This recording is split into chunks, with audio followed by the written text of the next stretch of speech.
Hey, how's it going? So the other night I played in a limitless online tournament and played Future Hands. I've noticed that Lugia has been kind of everywhere online and in the tournaments, so I decided to play this, and I'm kind of wondering why more people aren't playing it. There's a couple rounds I didn't record because I played two Lugias, and I essentially just put in Iron Thorns in the active spot and just built up energy on it because these tournaments are open decklist, so I saw that they had no Flutter Mane or anything. If they have the Flutter Mane, you just pretty much go about the matchup as normal. So you just accelerate the energies with your Miraidon, attack with Iron Hands. You can also throw the Iron Thorns in there at some point, like so they can't use Lumineon off of Iono or anything, but it should still be a pretty good matchup. And I'm just going to show the other games that I played in this like 100 and something person tournament, I think it was. But yeah, so this first game, or this is the second round, I had just beat a Lugia, basically just put an Iron Thorns in the active spot. I think I was able to like generator to it and then retreat to it and then attach the next turn and knock out their only Lugia or something, and they couldn't do anything. This is up against Charizard, which is also now a winnable matchup, whereas before it wasn't winnable at all. And they won the coin flip and chose to go second. I would have chose to go first, or I would have chose to go second, but they made me go first. So now I had not played this matchup yet. I kind of played in these online tournaments to learn the decks that I want to play, and I think this is a really strong kind of underplayed deck right now for how many options it has and how good it seems. So I was just kind of thinking on the fly here of what my plan was going to be, and I'm really debating if I even want to put down a baby Miraidon. But what I'm thinking is I want to just start accelerating as quick as possible, and I do get that. So now next turn I can go into the Iron Thorns, because Charizard has their ability that they can use, but they don't really like need to use it. They can just manually attach 2 times and build up their Charizard. It's not that big of a deal for them to do that. I have been thinking about playing 3 Iron Thorns EX in this deck though to increase the odds of starting it, because there's a lot of matchups where if I just start, this is funny, they boss up my Iron Thorns trying to like get me to not attack next turn and then can't use their Rotom. So I've had this happen a couple times throughout the tournament where I get pretty lucky on that generator, where people forget that Iron Thorns shuts off these other Pokemon like Lumineon and Rotom. So I have to bench that Iron Thorns there to do enough or Iron Crown to do enough damage to knock out this Rotom. And I put all the energy on the Iron Thorns because I am thinking I'm probably not getting knocked out here. So I want to be able to attack multiple times in a row. That's like the only problems that you can run into is the energy moving with the Iron Thorns. If they don't knock you out, like I think there's a couple turns in this matchup where I'm forced to pass because they just didn't knock me out and I didn't have an energy in hand or whatever. So I just bossed the Charmander with the energy on it, and I should not get attacked next turn. Is my thought process. So we're in a pretty good spot. Now I've only got 1 more Charmander on the bench. They promote it. They should just sacrifice the Pidgey here, I think, because they're gonna have to boss something up to use the Pidgeot ability anyway. But they were planning to get out 2 more Charmander anyway. And now we're in a pretty controlling spot, especially if we can just continue attacking. There's really not much they can do because I need 2 more turns or Rare Candy Charizard and a boss in hand to be able to use the ability. And I unfortunately do whiff the energy here, which kind of sucks. And I use this, the radar, to thin out my deck to increase my odds of top decking in energy. And I grab the bundle because I'm more likely to actually want to use that than any of the other Pokemon. And I do not generator because I want to leave the energy in my deck. And I top deck 1. That's why I didn't use it. I wanted to keep them all in there to increase my odds of that.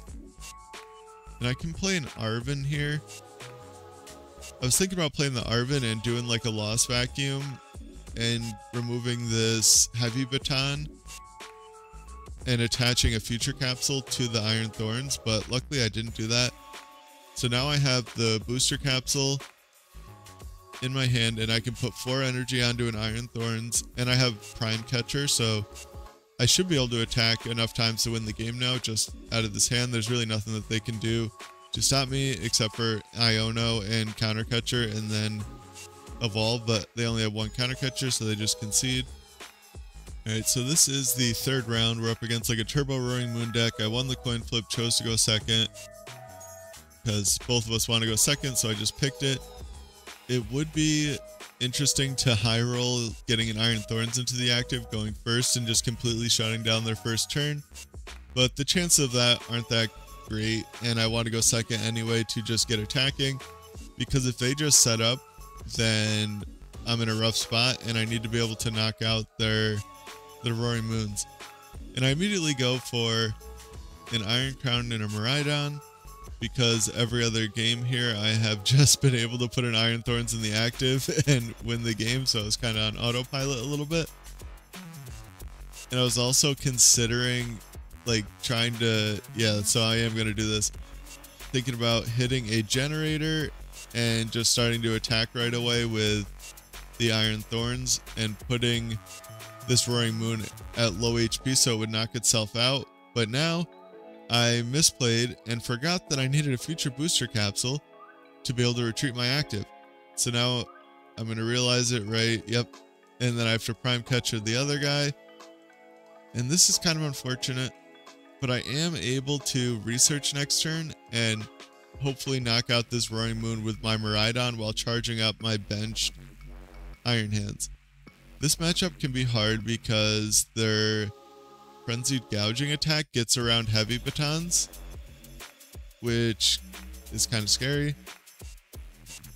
And that's why I grabbed it to radar away, because they're kind of useless. They can't one-shot me with their 220 attack, so they're going to be using their other attack anyway that gets around the Heavy Baton, so I just didn't need them. And I kind of zoned out and forgot that I need to retreat that turn. But it didn't really matter anyway, because my Prime Catcher would have just gone to waste here, because I wouldn't want to play it in this situation. And I grabbed the Heavy Baton to just thin it out of the deck. And now, I don't know, the misplay kind of ended up putting me in a decent spot,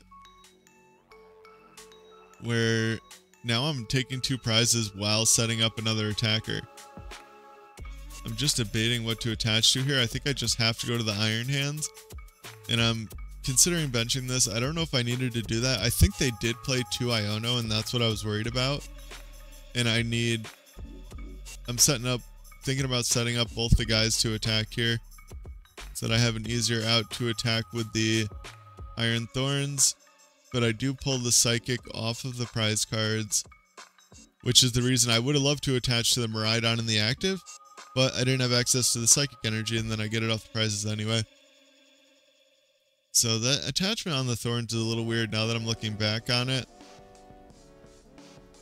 I don't know what I'm just thinking maybe I can get a generator and at least get an attack off. But I have that Heavy Baton on there, so I'm not going to be able to knock out any Roaring Moons with this Thorns without a booster capsule on it. So they didn't knock out my hand, so I do just have game here. I can just attach an energy, Nest Ball for the Iron Bundle, and that's enough damage to knock out the Roaring Moon for 240. Yeah, so that was a pretty easy game and a kind of rough matchup, but we just kind of took over the tempo by taking those first 2 prizes and ended up winning the game. Alright, so now we're up against Guardy. In between those 2 games, I did play a Lugia, and I think I ended up donking the Lugia, or they benched a Lumineon under Iron Thorns to get a boss and realized they couldn't use the Iron Thorns ability and just scooped. It was something like that. I can't really remember. But they might have it might have been the one they manually attached to a Cincino and built it up and started trying to take knockouts with that, but I just kept being able to get to their Lugias. I don't know. I thought I saved that game, but I guess I deleted it when I was going through deleting stuff the other day to make room for the new Warzone update, because they're always so huge.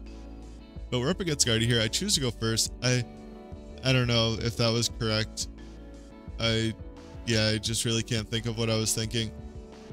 I was like trying to think it out in my head, and I ended up deciding second was better, and then I just clicked first, so I don't know. Here we are. And they get the turn 2 Evo. And I should have gone second because I would get 2 turns of supporters and it would be the same. They'd have to TM Evo on turn 2. They wouldn't be able to get out of Guardy because they don't play candies. And yeah, so that didn't really make sense. And now I'm just trying to figure out how I can take a knockout this turn. Iron Bundle's so good in this deck. Like, I don't think I was playing it originally in the future list before Iron Thorns came out, but it's kind of insane. I don't know. It won me so many games. Like, it won me that Roaring Moon game where we definitely could have lost. I don't know if we could have lost, but we were definitely in a rough spot.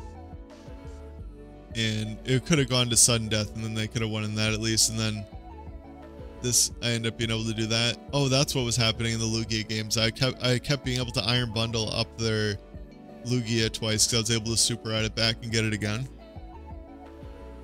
But Guardy is a little bit harder of a matchup. It's not too hard if you can get a Iron Hands going. You're in a pretty decent spot as long as you can kind of chain them together. And if I remember correctly, this Guardy was not playing Lost Vacuums, so my Heavy Batons were going to be able to work just fine. And they bring the Scream Tail into the active. I don't really know what their plan is with that. I don't think that they are knocking anything on the bench out. Oh, but they Counter Catcher. Counter Catcher and Bravery Charm their Scream Tail. And just hit. Oh, they hit my Miraidon for 80 so that they can move 30 over to it with the Monkey Dory and knock it out. Which is kind of annoying, but I'm just going to keep going forward with the plan. I want to establish another Iron Hands on my bench and just amp you very much for 2 prizes. This deck is pretty straightforward, but I seem to find a way to like overthink everything anyway. Hopefully that alarm wasn't too loud. I live across the street from like a firehouse. And I do have to go down to a very low hand size, which is kind of unfortunate here. But I don't know, I'm getting 2 prize cards, so it should be fine. And I do get an Arven off the prizes. It looks like they're going to hit into me with their Guard EX, or just use that to retreat and use it as damage to move with the Monkey Dory. But I have basically everything that I would want in this hand. I can move the 3 energy over with my Heavy Baton and attach and Prime Catcher up whatever I want, or just knock out the active. It really doesn't matter. I was also thinking in this matchup that Iron Thorns would be pretty good because and they unfair stamped me anyway into somehow a better hand. That's funny. Oh, are they gonna knock out? Oh no, they're only gonna be able to hit it for 180, it looks like. Yeah. That's interesting. People maybe they were thinking that they could buy a turn with the unfair stamp. But I just attached to the bench, and I researched away the other Iron Hands. I don't know how correct that was, but what I was thinking is I don't want another liability on my bench, and they play no vacuum, so when they knock out my active Iron Hands, I can just move all the energy to the benched one and just attach and win the game. And I want to put Iron Bundle back because they're probably going to attack with the Gardevoir EX. And I won't have a way to knock that out, but with Iron Bundle, I could scooch it out of the way and knock whatever they have on the bench out, unless they establish another Gardevoir EX. So that's probably what they would want to do here, is get out another Guardy so that they have something else to send up off of the bundle. And my bench is kind of clogged, so there's no way that I'm going to be able to like put enough Iron Crowns and stuff in play to do 260 to them. Now they have 70, so they're going to go down to 40. Yeah, so I can't ever knock out this Guardy. The most I could do to it is make it 10 damage short. But they do kind of fall for the bait here and knock out the Mew EX off the bench. I put that down because either they knock it out, they boss it, or they Iono me and leave it, and then I can draw cards and Iron Bundle and they just concede. because they were going to have to send up something that I knock out no matter what. Alright, so this is the next round. I'm at 5-0 right now, so I'm feeling pretty good about how I'm doing, and I get paired into Raging Bolt. I figured this was going to happen eventually because the whole tournament was Lugias and Raging Bolts basically. So, and there was a few Guardies, so I was pretty happy with my deck choice. I have a really good Lugia matchup, and Raging Bolt is definitely a winnable matchup because you can get to a point where you Iono them and then put an Iron Thorns in the active and they can't get enough energy in play to knock it out or draw cards with any of their ability.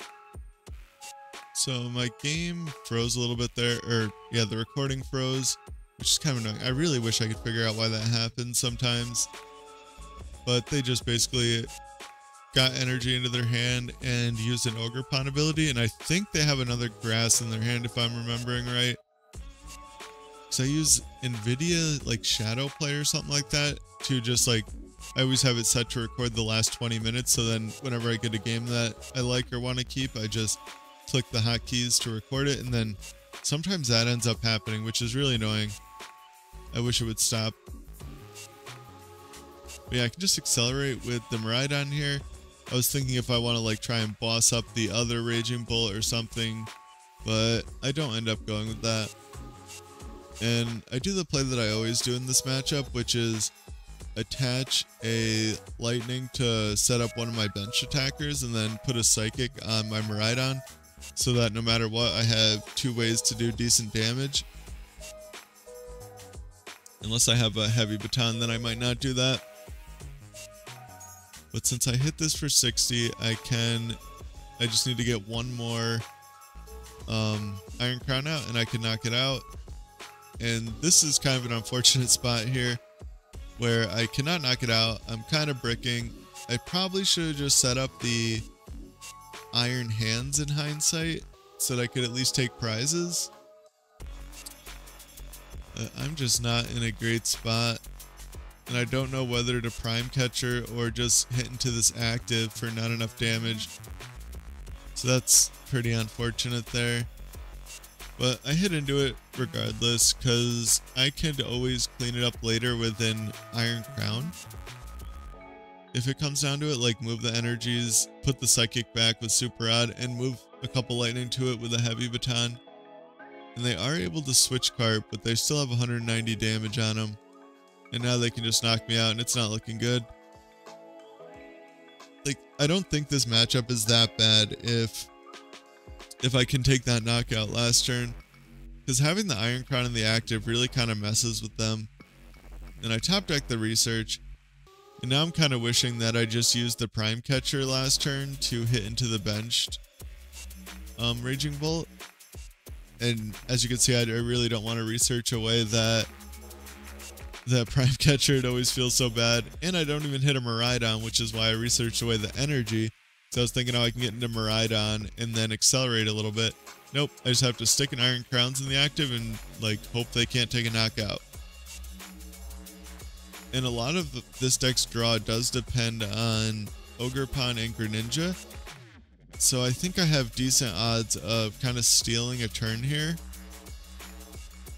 I grab another Ogre Pawn and hit me with an Iono, which is interesting. I guess it gets them 3 cards closer to another Sada, but that refreshes my hand and puts them down to 3, so kind of fine with that. And I get into kind of a weird hand here, and now I just really don't know what to do. Do I try and retreat, like research and get a Miraidon out and retreat and use it, and then put them back on even prizes? I decide no, I'm just going to boss and attach and hope they can't knock me out. And now I have to research into Counter Catcher to knock out this built up Raging Bolt. But really my plan right now, I want to hit into a Raging Bolt for almost enough damage and then Counter Catcher up the bench one, knock it out, and then knock out the other 2 with the Iron Crown attack. But they get the Prime Catcher and they are going to have enough to knock me out here, which is kind of unfortunate. But they do get rid of all their energy. Now, this is not a great spot. I should have at least taken a couple prizes by now. But that's just not the reality of the world that I'm living in at this moment. I think it is still winnable though. I just need them to kind of brick a little bit. And so now I can do 220 and I'm just one Iron Crown short. I was hoping to get into Super Rod and a way to get out another Iron Crown here. And then I think I would have been in kind of a fine spot to win the game, but this still sets up for my play of knocking out 2 Raging Bolts at the same time. And I'm just struggling. I don't want to like show them my hand, like what play I'm going for that much, but I'm kind of just forced to move the energy to the Iron Crown to do what I want to do in the smallest amount of turns as possible. And now I just need to get a counter catcher next turn. I can Iono and put them down to 1 card, which seems like it might be pretty good. You can see how the Iron Thorns ability just really shuts this deck down pretty hard if they don't have a gust effect in their hand. And they're gonna play some trekking shoes. They're just gonna get as far through their deck as possible. They want to get into another Sada and more energy, or maybe another boss. And if I remember correctly, that is their only bravery charm. So I just Lost Vacuum that away. And you can see the game froze again a little bit. I think that might have been me clicking to my other screen to see how many bravery charm they had, because it is open deck list. And I hit 2 generators off of this, which is, I don't know, it's fine. And I just pass, because they're just knocking me out with an attachment if I knock out this Raging Bolt. So I need to kind of bet that they don't have any way to switch. And this is the unfortunate thing that happens. They do have an energy in their hand. So if I attacked, they would have just won. But they are able to Burst Roar and kind of put me in a spot where I really need another Iono. I just don't have one, so I have to counter catcher. I mean, I think if I got into the counter catcher that last turn, I would have had a chance to win. And they give me the thumbs up, and they do have the Sada for game. They go attach Sada, and of course the game freezes and doesn't actually play the Sada animation, so I just cut the end off. And the round after this, I think there was 19 good matchups that I could get paired against at the 5-1 record. Like half of them were Lugia, a couple Guardies, and a Chiam Power 2. And I get paired against the only Regidrago, which I didn't bother recording because that's a complete auto loss. He beat me in like a few turns. He didn't even have to go for the Noivern EX attack because I preemptively put a bundle on my bench because I was going to have to research it away. So I was going to be able to like do bundle boss plays and like Prime Catcher and stuff to take all my prizes. And he just set up an instant 4-prize turn to take out all my energy and not prop my Heavy Baton with the Dragapult EX attack. So I lost that one pretty bad. I did end up getting 7th place still at 5-2, which I would have liked to do better. It kind of feels bad starting 5-0 and then doing that, but I just mostly wanted to test out this deck, and I think it's pretty good. I'm kind of leaning towards this being one of the decks that I play more often in real life, because normally I play whatever deck I think is the most fun and has a chance of winning, or whatever I think is the best for like whatever locals and stuff I'm going to. But I'm kind of getting sick of flip-flopping decks all the time. It's kind of like mentally exhausting to always have to figure out all the game plans for all the matchups new every single time I go to one. So I was thinking about just sticking to one deck for a little bit, and I think this deck's in a really good spot and can beat almost every other deck except for like deck like Regidrago V-Star is a bad matchup. But that was the tournament. Hope you guys enjoyed, and take care.